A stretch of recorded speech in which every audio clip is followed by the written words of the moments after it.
At 4 o'clock, I'd like to call the Isabella County Board of Commissioners work session to order. Please stand and join me in the Pledge of Allegiance.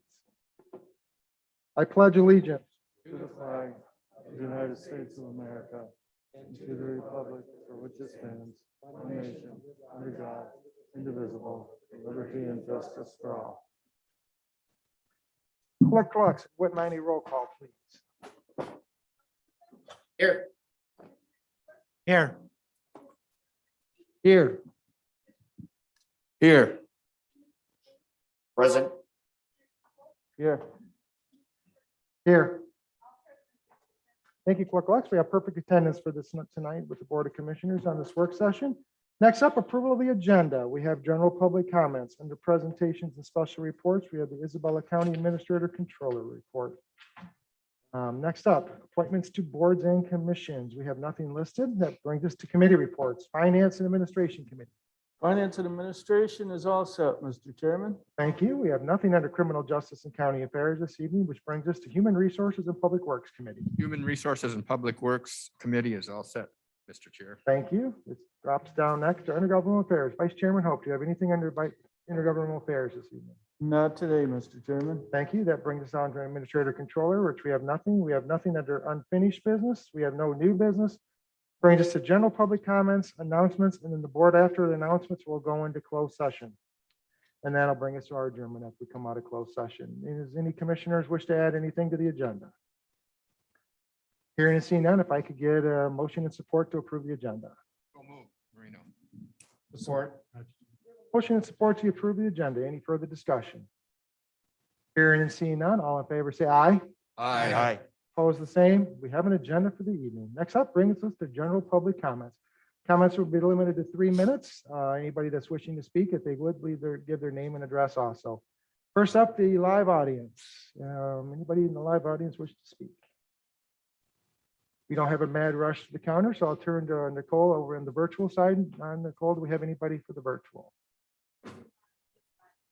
We have no one raising their hand, so at this time, in the interest of time, I'm going to close the public comments and move to presentations and special reports. First up, the the Isabella County Administrator Controller Report. Thank you, Mr. Chairman. Follow my advice. Thank you, Mr. Chairman. Can everyone hear me all right? Thanks. Great. Just wanted to let you know that probably at this point, a great deal of my time is working on transitional type things that will happen as I am transitioning out of my responsibilities here, and Nicole will be transitioning in as of January 1st. So working on some transitional things, spending a lot of effort and time and energy on working with our team members on the Isabella County Sheriff's Office and Correctional Facility. We know that there is a meeting tonight at the Planning Commission for Union Township and hopefully the final approval. So we're hoping for that. That takes a lot of effort and a lot of people working hard on that.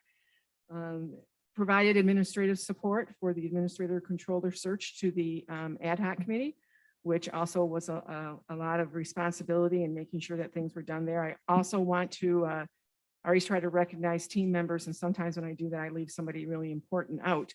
But I want to recognize Jessica Jawazowitz, who was a big assist in that process and making sure that all of the documents were in and the documents were correct and what had to be redacted was redacted and that the questions were listed correctly and everything else that she did to help me and to help the committee with that. So Jessica, as usual, everything you did was way over what would have been anticipated or expected. So thank you very much. And I also want to say that the chairman and I, Nicole and the sheriff met with representatives of the USDA a couple weeks ago and had a meeting regarding the next steps. They have determined that we are eligible for the funding, and now we have to do a much bigger application process. So we've started that process, and Nicole has been managing that for us and doing a great job with that. And it's going to be a lot of heavy lifting here as we move forward. And we're going to be working with some of our partners on that. We need some information from Rowe Engineering. We're going to need information from Integrated, from Clark, and all sorts of other places. So those are, the big things that we're doing. I want to make sure that when I retire at the end of the year, that I leave things in a good place. And I know that they'll be in good hands, but I want to leave them in a good place.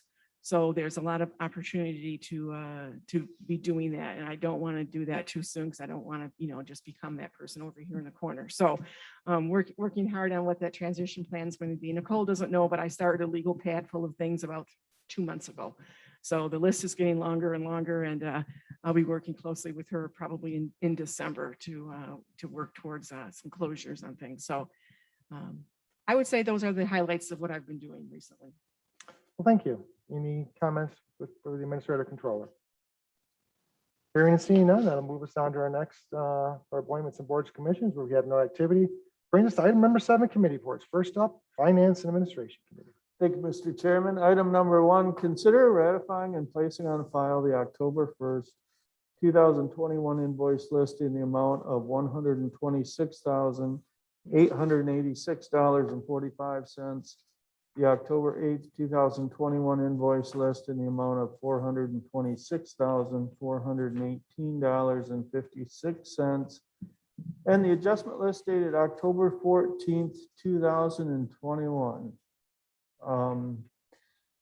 So the first list, the October 1st invoice list, we have our hats bi-weekly payment of $59.61, $12,597 in monthly credit card charges for JP Morgan Chase, and then we have a MAC admin fee and September public defender appointments in the amount of $11,910. September public defender appointments for William Shirley, Chuck Moses, and then 8 law books for the public defender, $5,118.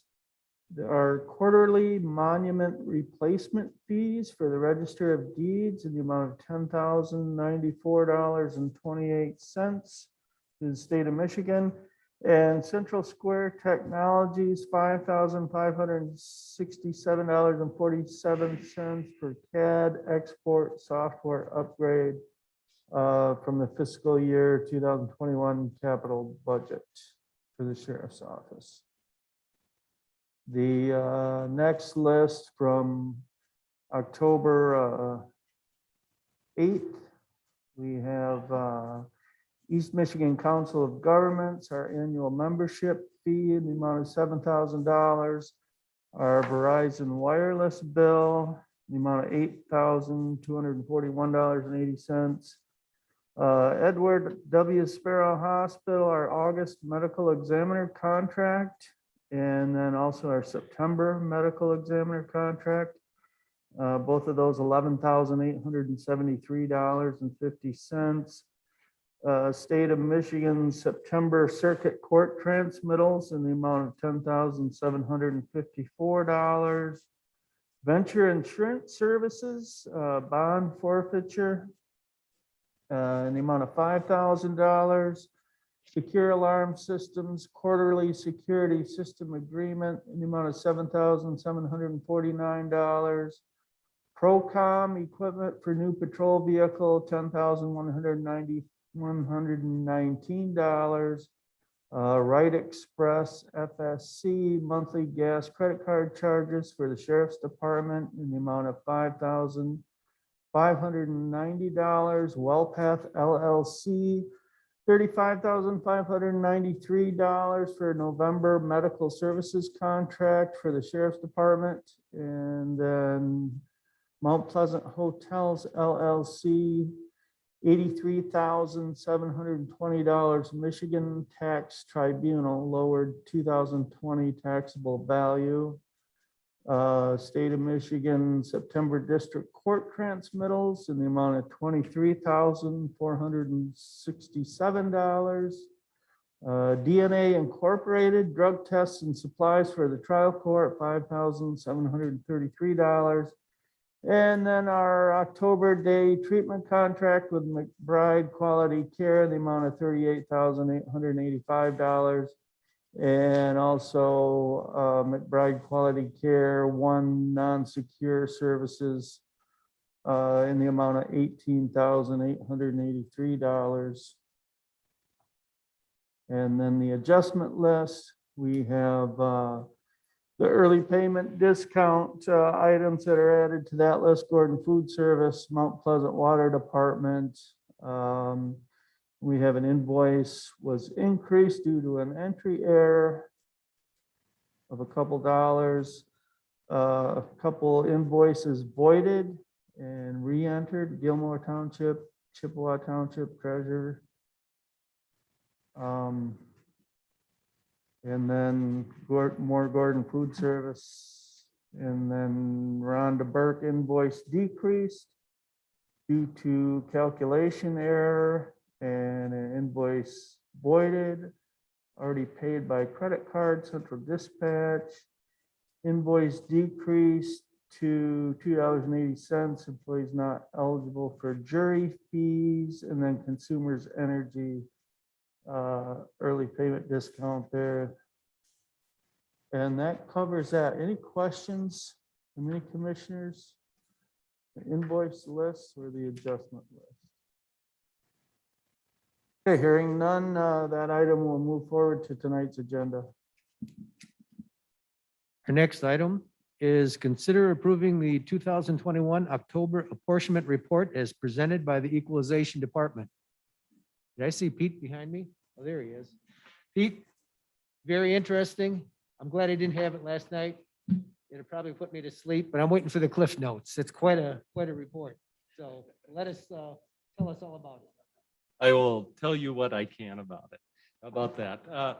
This apportionment report is the requirement of the Board of Commissioners to essentially spread the levy of millages across the entire county. This includes whatever has been levied by villages, townships, school districts and such, as well as special assessments that are levied as well. The last 6 pages of your document is what is required to be provided to the State Tax Commission. Those 6 pages will be certified by Scott Cunningham, who is your equalization director. However, the other 20+ pages there is what Judy puts together to the service of all taxing jurisdictions in the county. Those extra pages support the apportionment report, but are available to all treasurers. It shows them and clerks when millages are expiring. It shows them what their levy is, what their maximum is, what their effect by Headley could be. So it is instrumental. I have had the colleges, Mid-Michigan College, commend the department on having that information available, because it's not necessarily available in other communities where they levy millages and such. So I would say that this is the most defensible apportionment report that I've ever seen. So my commendations to Judy for tracking this throughout the year and keeping this up to date. Questions for Pete? Very thorough report. Thank you, Pete. Just looking at the detail work in this, I was just amazed going through and knowing the amount of time and effort. Yes, the microphone. Thank you, Pete. Thank you. If I may, just one brief comment here. I probably won't get much chance to present before this board with Margaret here. So I just want to say with what she said earlier, she has never been and never will be that person over in the corner. So thank you. Then we'll move this on to tonight's meeting. Mr. Chairman, that completes the work of the Finance and Administration Committee.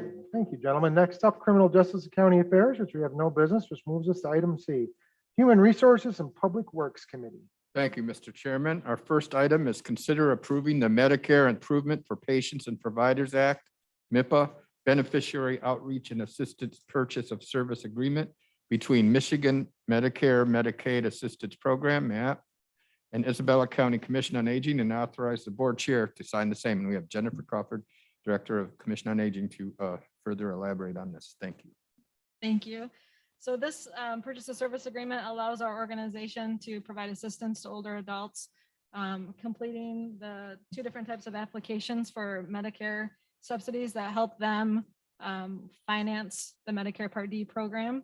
So with this, we would be provided, or we would be reimbursed $200 for every Medicare Savings Program application and $150 for every Medicare low income subsidy. And new this year, they've also added a $200 reimbursement for every Medicare presentation that our organization is able to provide. With this, I mean, our program are all three of our social workers and also our in-home services manager are all MAP counselors. So they are so versed in everything Medicare. Right now is Medicare Dear Sign Up. So they are busy right now helping the older adults with the whole process in general. But this program is wonderful to help us provide helps older adults get assistance in helping to pay for their Medicare Part D programs.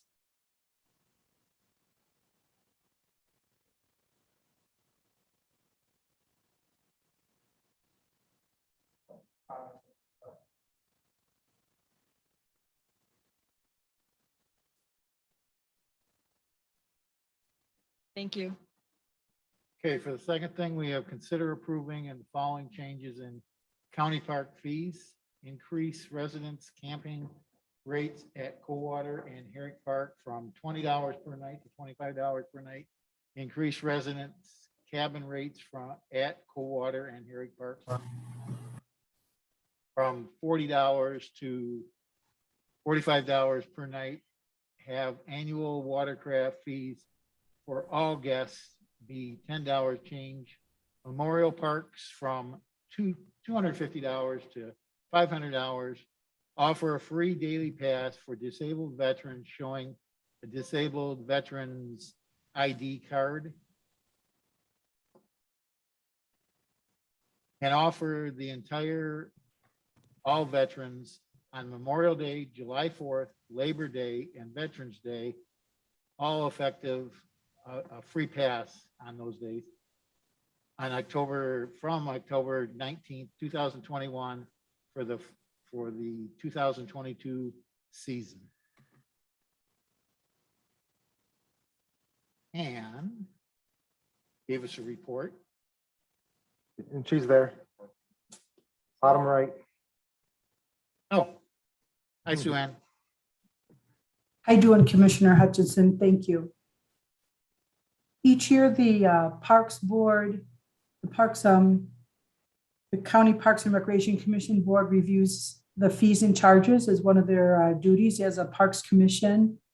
And we discussed the items that Commissioner Hutchison just stated.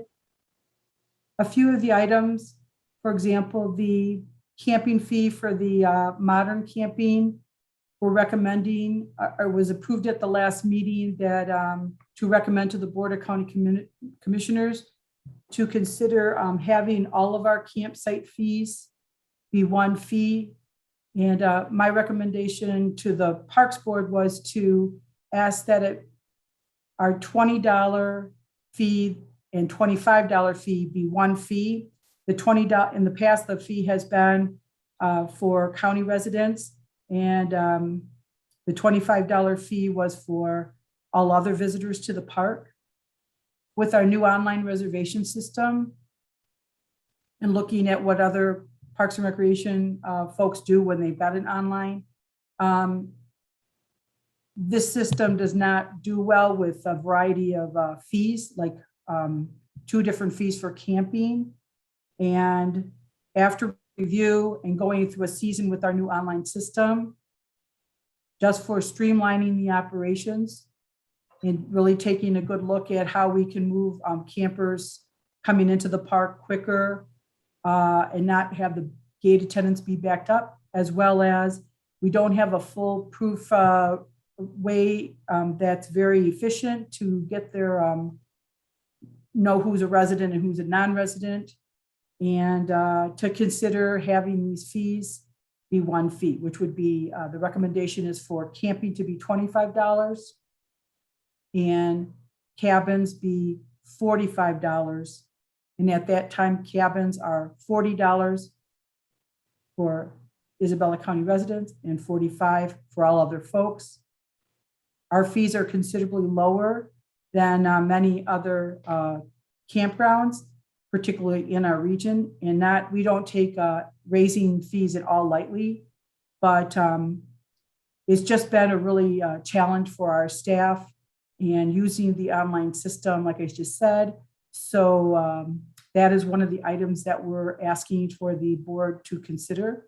And all these items were reviewed at our last board meeting and were for recommendation. It was passed unanimously to present this to the board. One of the other items on this list is the rustic 30-day camping at Deerfield Park. That campground is open year round. All fees are $20. And we rarely get anybody that wants to camp there for $30, 30 days or more.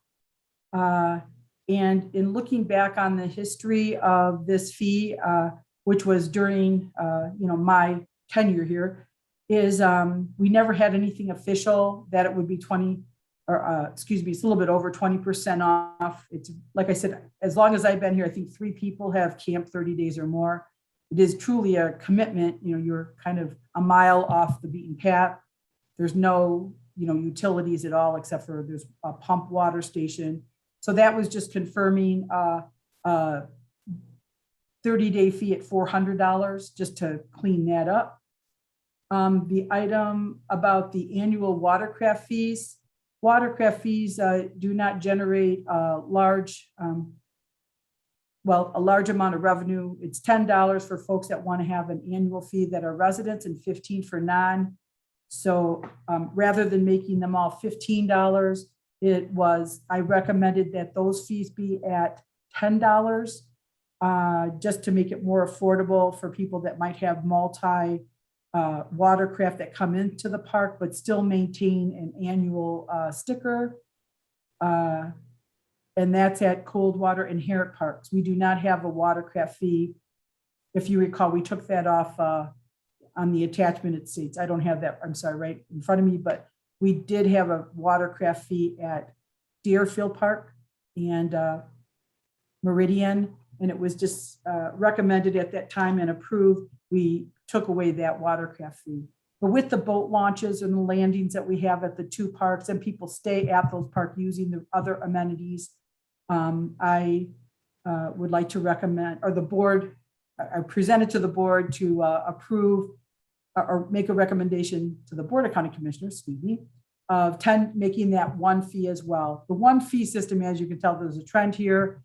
We just have our use at the park has increased 20 to 30 some percent. Herrick even had over 40% camping fees, and it's really we need to get people moving a little bit better, and we're making a little bit more money. So we're just trying to streamline the operations in as fair a situation as we can.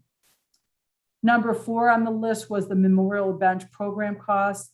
That program, I believe, started since like 2002, and we don't sell that many memorial tributes, but we have found that we made, at that time, we had made some benches in-house. Our staff made about, I believe it was about 20 benches, and but we're now using, and those are all wooden benches. We're now using kind of a resin type graffiti. It's harder to damage and so on, type of a bench.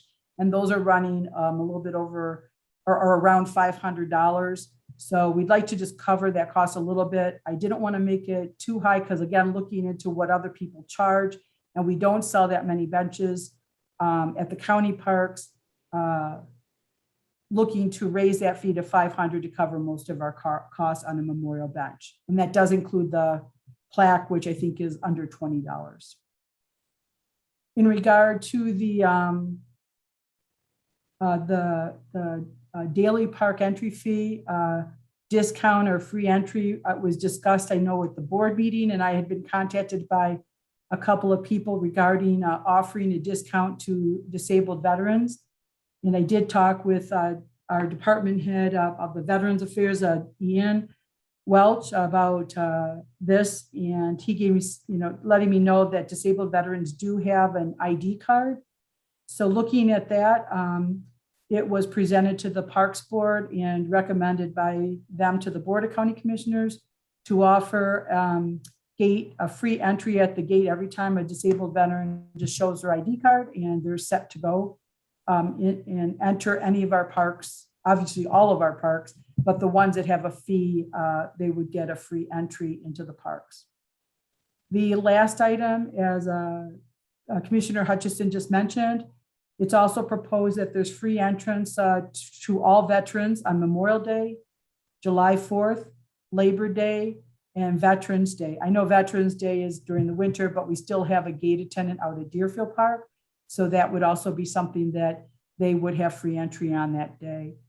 And it's kind of the most adjustments, I think, to the fees that since I've been here, but I hope after much discussion and review by the Parks and Recreation Commission Board, the items that you see here and in the proposed motion, again, was approved unanimously by our Parks Commission, your Parks Commission Board, all of our Parks Commission Board.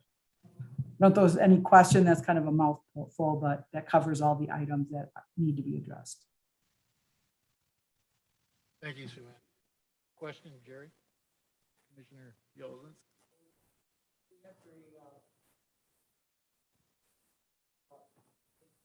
I can't hear.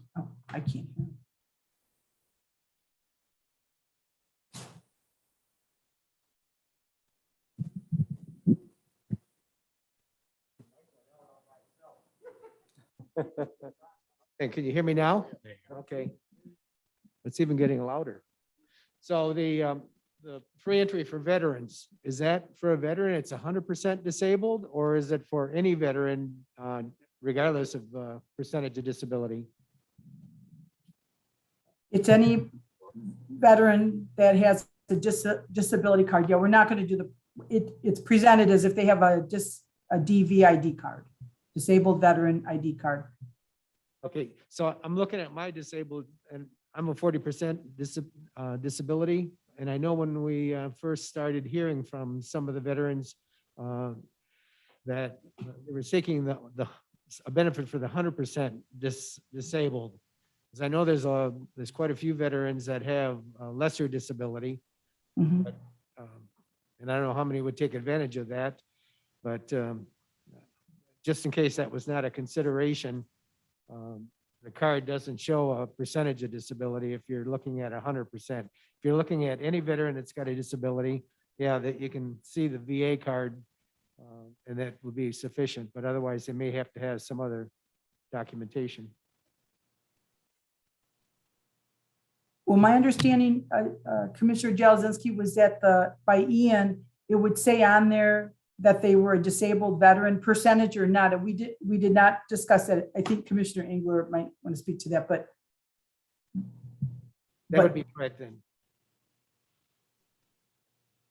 Yeah, first of all, we expect you to pay full price, Commissioner I Johnson. figured that. Make That double. was just angry. Oh, he Just pays for- double. He pays But double. yeah, we discussed that. It was pretty much all, as long as they have a card that says they're disabled, we're not gonna put a number on that. So, and we looked at it and it was not gonna be that much of a cost to the county. So I will say, when I got the floor here a little bit, that county parks, we do comparisons around, and it's still one of the best values around. So looking into it, we had quite a little bit of discussion on the raising from the $20 to $25. But the new reservation system, it was just the people at the gate and people taking reservations. There was no real verification, so it was actually causing more problems than it was, and we haven't raised the rates quite a few compared to everything else. It's still a great value. So it was discussed quite a bit, and just to make it a lot easier, and because you get people that show up and they expect to get the rate, and there's no verification, so just makes it a lot smoother and everything. And it's $5 is still $5, but it has been raised in quite a few years, so we figured it was a good value. So, and And if anybody wants to spend 30 days at the rustic campground, we encourage that. If you've ever been out there, it's very rustic, but you will have your privacy. So Thank you. Yeah, going back to Sue Ann, 2009, I think, is the last time they raised the rate. So it's been a long time. And this puts us still a bargain, and our numbers were up here this year, which was amazing. The numbers we went through in that program. So. Mr. Hodgson. Sue Ann, Jim Horton here. Just real quick, I know in the past years as commissioners, some nights we've come in to our Tuesday night meeting, depending on the time frame of the year, and we notice people outside the building with candles and backpacks and everything like that, waiting the reservations. Now with the reservations online, is that to anyone's benefit to do that now, or is that pretty much controlled online, or how does the online reservation systems work like that? And my second question is there any preference now given to residents versus non-residents in that reservation system? The online system did eliminate the having to stand outside, and with COVID being right at that time of, with last year, it was just not the time even to have that with, so yes, they can just open up the reservation and everyone has access at a certain time when that's opening day, like at 8 a.m., whatever date it is. And then we wait a few days until we take any phone calls. So it has eliminated the inline people. We've never offered a benefit to if you were a resident or not, that you could make a reservation early. However, if you camp 30 days or more and you're returning, resident or non-resident, there is a period of time in there, pre-season or before January. And I think the deadline is like sometime in November, and that it December 1st, that people who want to camp 30 days or more do have that opportunity to make their reservation first, as long as it's the same number of days and on the same site. And that has proven very successful. And as you may or may not recall, last year was the first time we ever put a limit on how many people can do a 30-day or more seasonals, because more and more people are camping. However, we don't have enough sites. We have less than a little bit, what is it, over 200 sites, 103 at Coldwater and 78 at Herrick. And the reason we did the lottery, like if people don't return and then a new person wants to come in, we based it on a % of what's available at the campground, so that it's a fair, that we have sites available for anybody that are camping less than 30 days. And that's done commonly at like our neighbors over in Macasta and other campgrounds that have bigger numbers that want to do 30 days or more. Be it that we get federal and state dollars, there's nothing that they want the services to be available to all people, whether or not if there are non-resident or resident of Isabella County, because those funds are coming from the federal and the state.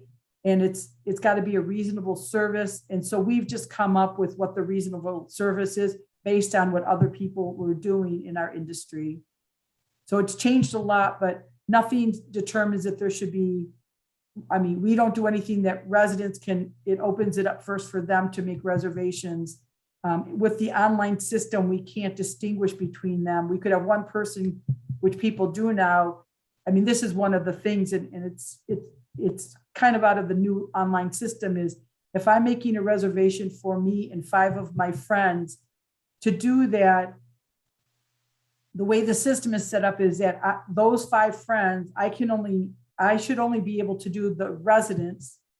And then I have to do another set of reservations for non-resident, because the system can't handle it. And there's no way to do that to cut people off if they're a resident or non-resident. It just doesn't have that sophistication, I mean, for that. So it's really, we found that this would be the best way, but we're not trying to eliminate the benefit. It's just a matter that it's an operational, situation.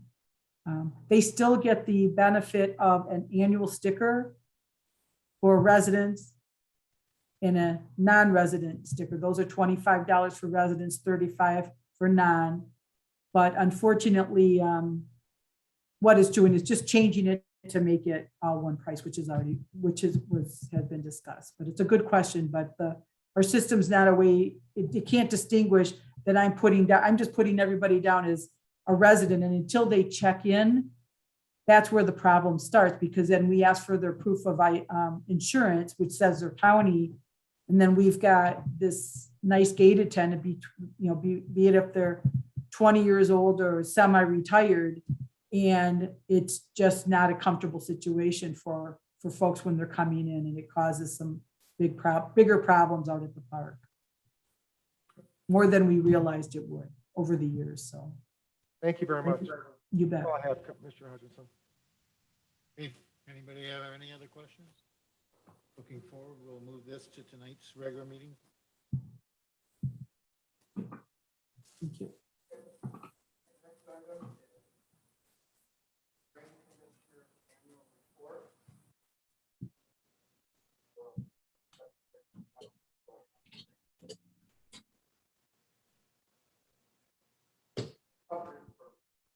I can't hear nothing.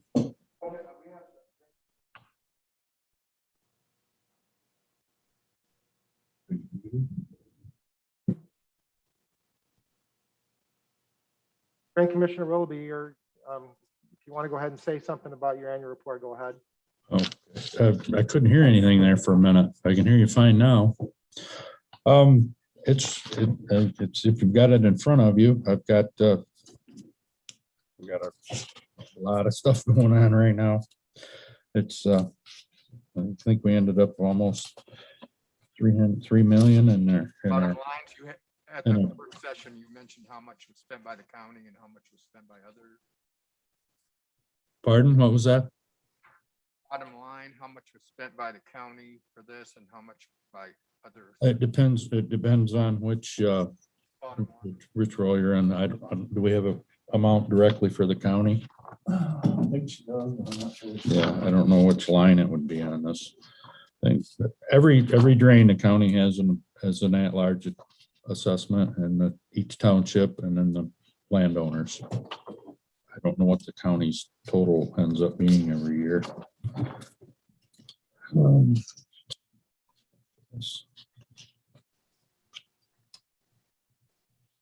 I don't think she's got it segregated out. It's just in the totals.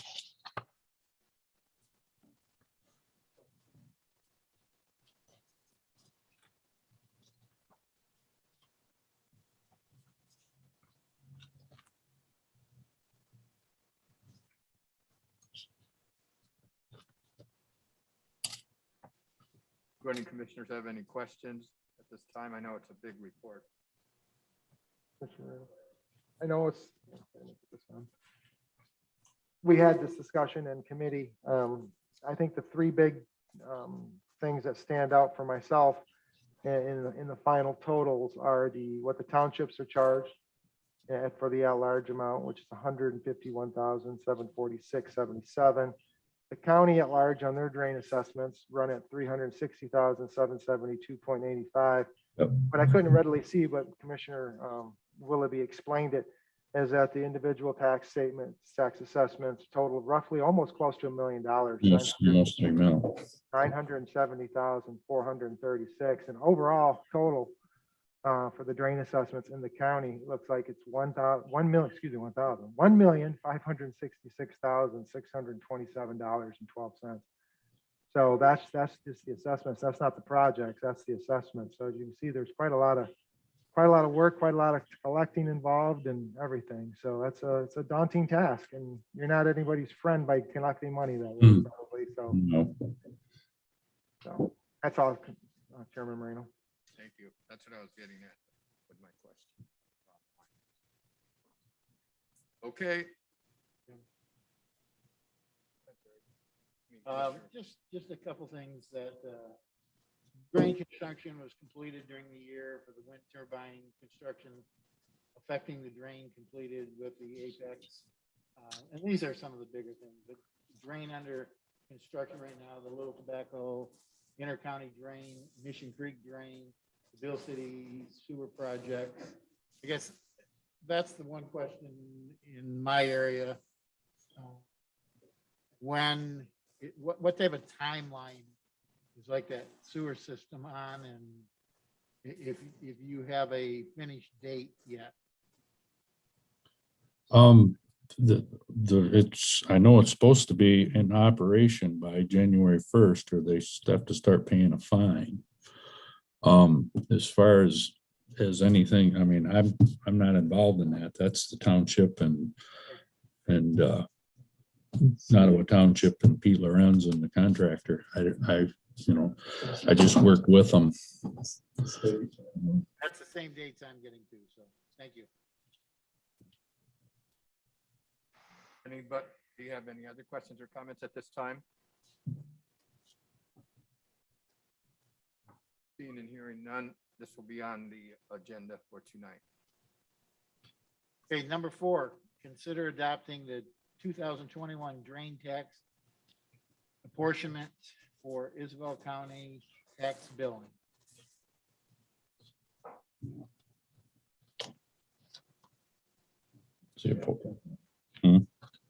This portion, I'm sorry. They're doing like Isabella. Hmm. They're doing like Isabella. Oh, they are? It's over there on your right. This? The link tax bill? I can't hear everybody. I can hear Mr. Horton real well, but I can't hear everybody else. All right, I'll just read off some numbers on the bottom. This for the county at large, $360,772.85 would be the total. Yep, that's correct. Anybody have any questions with this?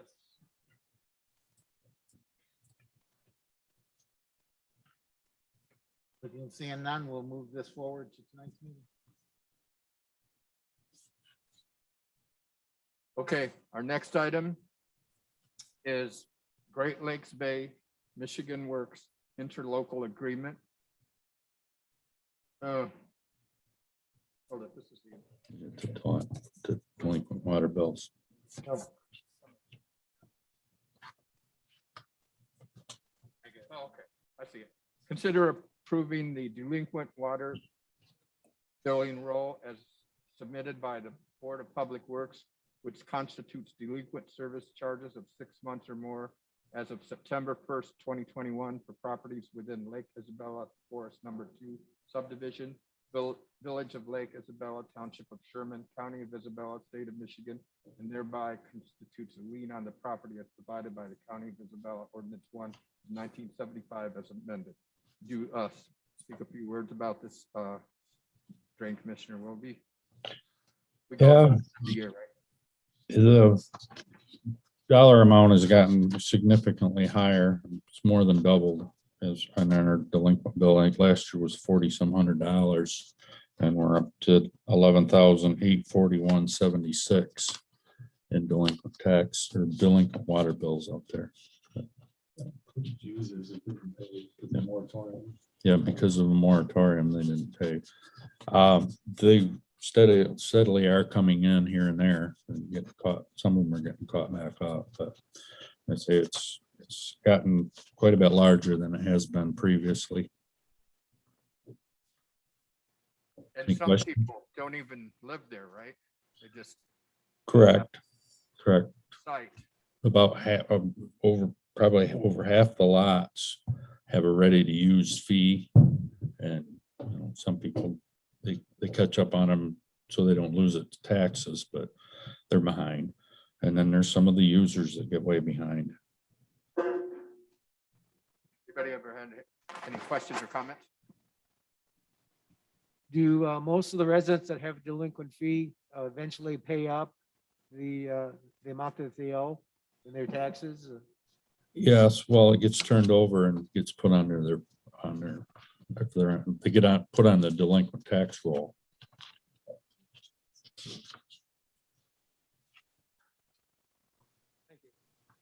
Commissioner Engler? Yeah, Commissioner Willoughby, the last 10 years or so, that area has really grown. Does that water still have the capacity, the piping and everything? Is that still in good shape or are you Well, down the road? The section that is fed by our water system hasn't grown. It's actually shrunk. It's basically that center area, the trailer park. There's been some new homes go up around Queensway and Duquesa, but that are hooked up to the water. But as far as the lots in there, a lot of them have been turned, a few of them have been turned off and are sitting there vacant. Anyone else have anything, commissioners? Or administrator? I was gonna say, has a little bit to do with COVID and Oh, yeah. now this just gives you a way to try to, unfortunately try to collect. It's an ongoing thing and it's a necessary thing. I don't want to get it out of hand. Anyone else have any comments or questions? Seeing none, this will be on our agenda for this evening. Thank you, Drain Commissioner Willoughby. The last thing is number 6, consider approving the Great Lakes Bay Michigan Works interlock agreement between the County of Bay, the County of Gratiot, the County of Midland, the County of Saginaw, the County of Isabella, effective January 1st, 2022 through December 31st, 2026, and authorize the board chair to sign this same. Just a quick comment we got to thank Jim and I guess Margaret for all their work that they've done on this particular project to get us here. Commissioner Hutchison, I'm going to turn it over to Margaret. Margaret's 99% of that. Jim might be considered one. We don't know. Again, though, I'm new to this board. This is the first year I've been on it. And yeah, I'm going to turn the rest of it over to Margaret because she can give you the ins and outs and the histories. And she's been on Michigan Works for quite a long time. So she's got a lot of she's the expert in this, not myself. So I'm going to turn it over to her.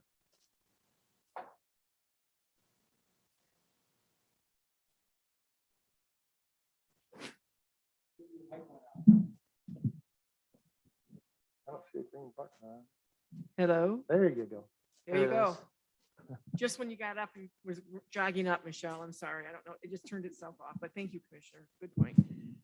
So to give you kind of a condensed version here, the county was required, along with Gratiot County, to change Michigan Works community regions by a previous gubernatorial administration when they were doing some redistricting. So Isabella County used to be kind of south and west with other county partners. And then we were required to move into the Great Lakes Bay region, which was Saginaw, Midland, Bay County, who had been in that region for, I believe, 46 years together. And then Gratiot and Isabella joined them. And, forced marriages sometimes work and sometimes don't.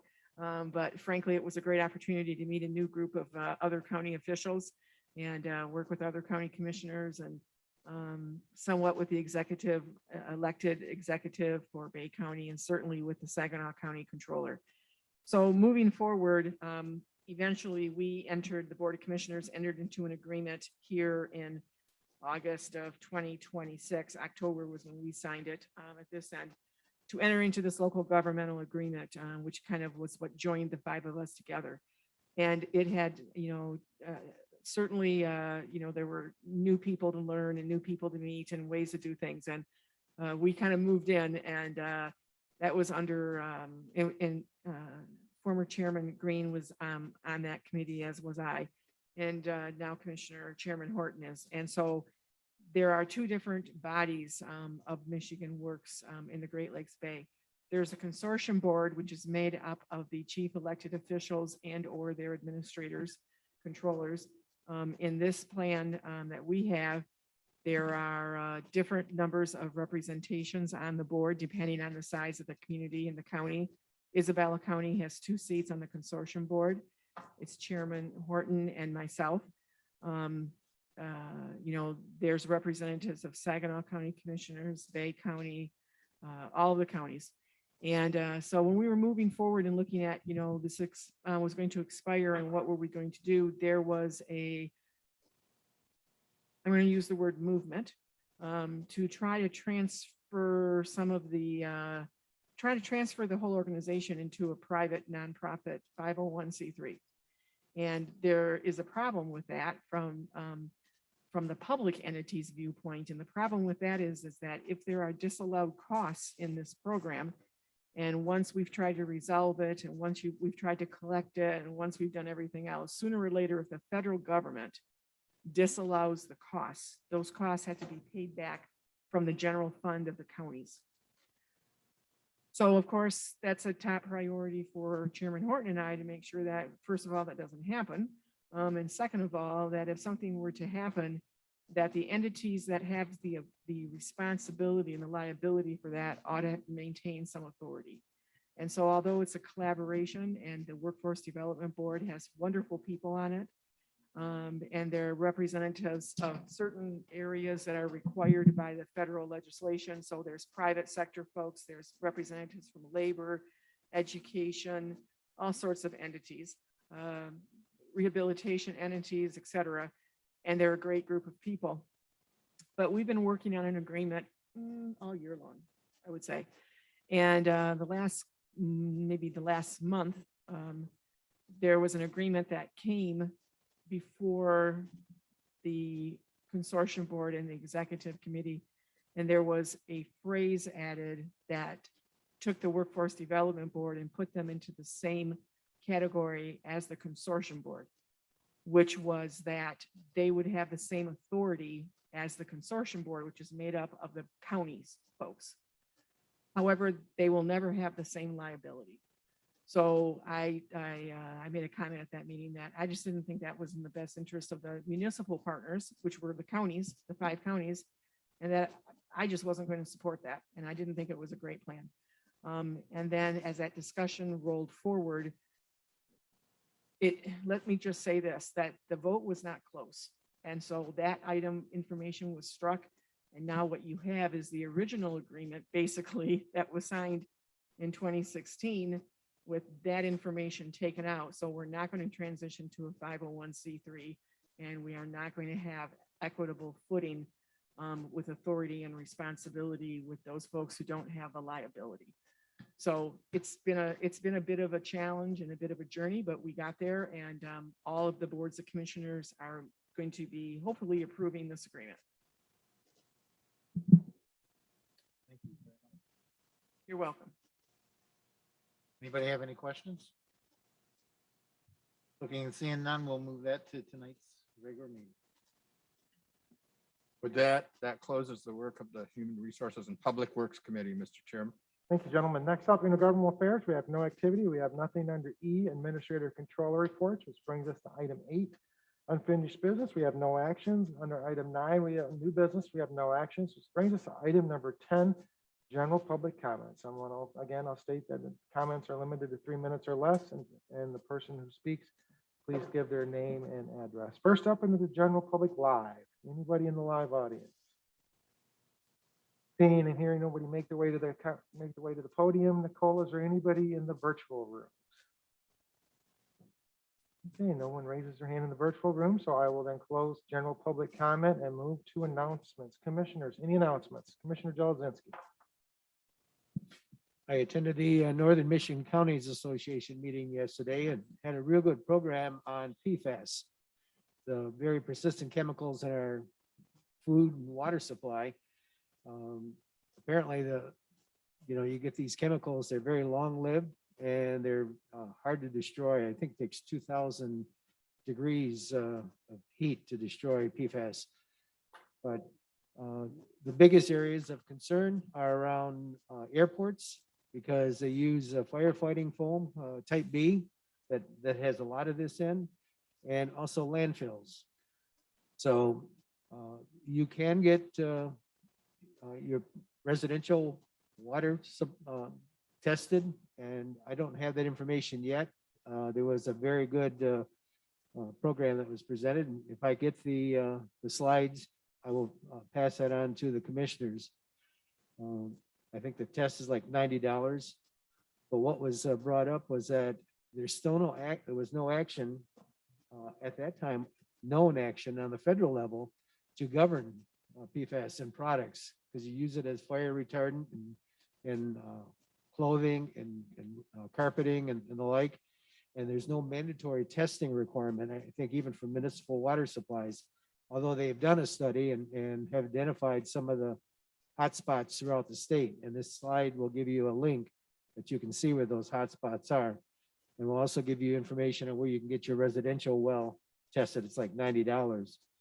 But I think I was reading in the newspaper just this morning that the federal government is now looking to get more involved in setting some standards for these chemicals and where they can be used. 4-year terms, that's going to be moving out of committee in the House. A November vote. They think the votes are there to move it out of committee. Whether or not it's going to fare well once it gets to the full House, that's yet to be seen. There's still some thoughts that they want to link it with the governor's election cycle rather than the presidential election cycle. And so that's still kind of muddy waters, but I guess we're going to find out hopefully we'll find out pretty quick. Community mental health, just a short update on that. They didn't give a lot of information, but it doesn't sound like it may be supported in one of the legislative bodies, but not in the other.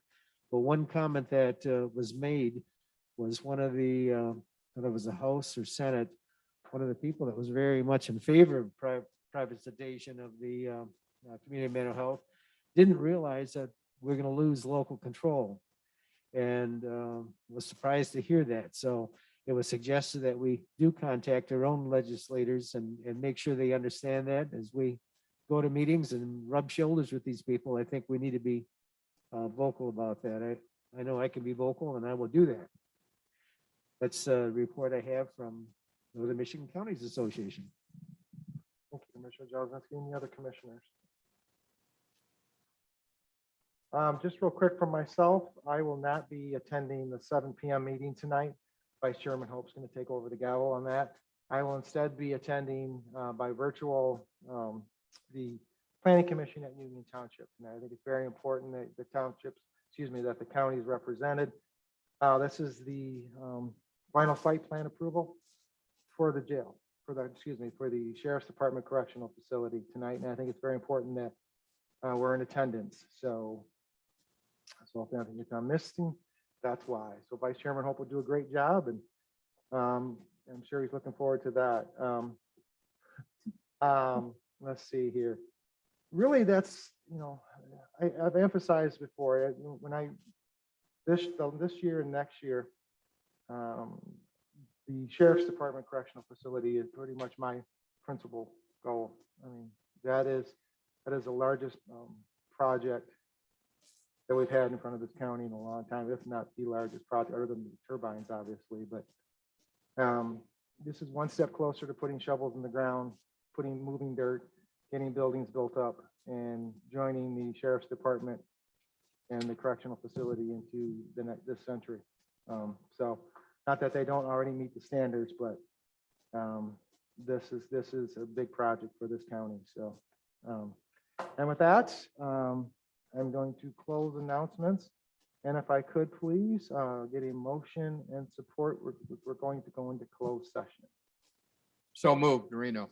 Support, Hope. We have a motion and support to go into closed session. Any further discussion? Hearing and seeing none, Clerk Lux, a roll call vote, please. Yes. Yes.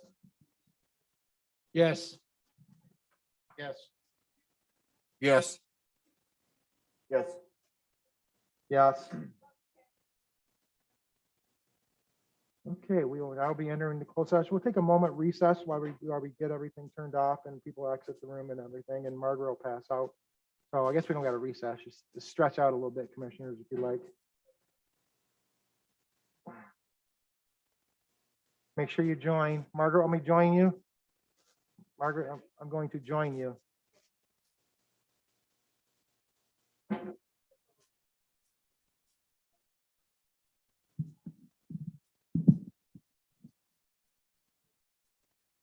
You want our microphones off? Yes or no? No, leave them on. Okay, okay.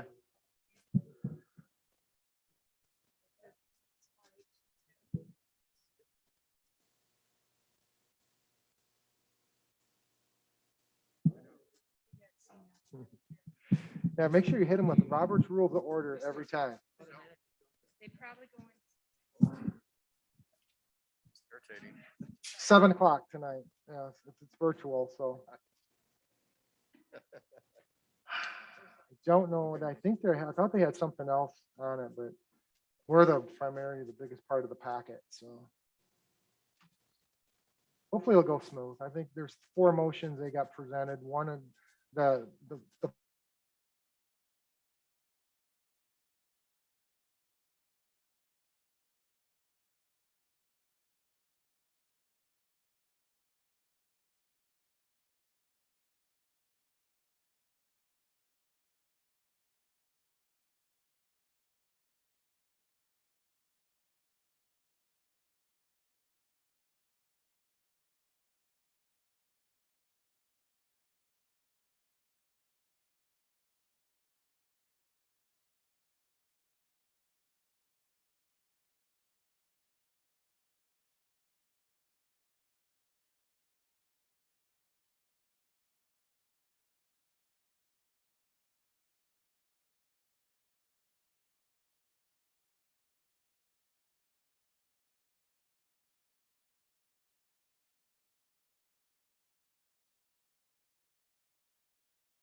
And that ends the closed session component, brings us to item number 13, adjournment. So at 5:26 tonight, at the call of the chair, we are adjourned from the work session.